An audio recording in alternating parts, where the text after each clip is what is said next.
0-2 teams. Here's the list of all the 0-2 teams. This is always the grand overreaction point in the year, right? We're right here in September, and you have these teams that get off to slow starts. As you go through that list of squads, who should be the most worried? Well, you mentioned the Rams and the injuries. I think that really does it for me.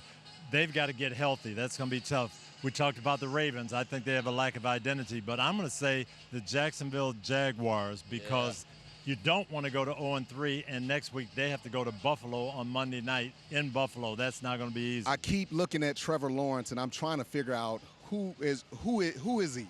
What type of player is he? And I just over and over again, for the type of money that he's gotten, the big contract, I just don't see it. I look at him and I continue to think he's kind of a little above an average quarterback. He's not great, and he has to be better, Coach. Well, I know one thing. You don't want to go to 0-3 because then the doubts come in and everybody starts worrying, and that is going to be a tall task going into Buffalo. They've got to regroup some way, this Jaguars offense, and get some consistency. Starts with the head coach. What are you telling your guys if you're the head coach, if you're Doug Peterson? Hey, let's get back to doing what we do. We've got to feature Trevor and get the ball to our playmakers, but we've just got to start playing better. Mm-hmm.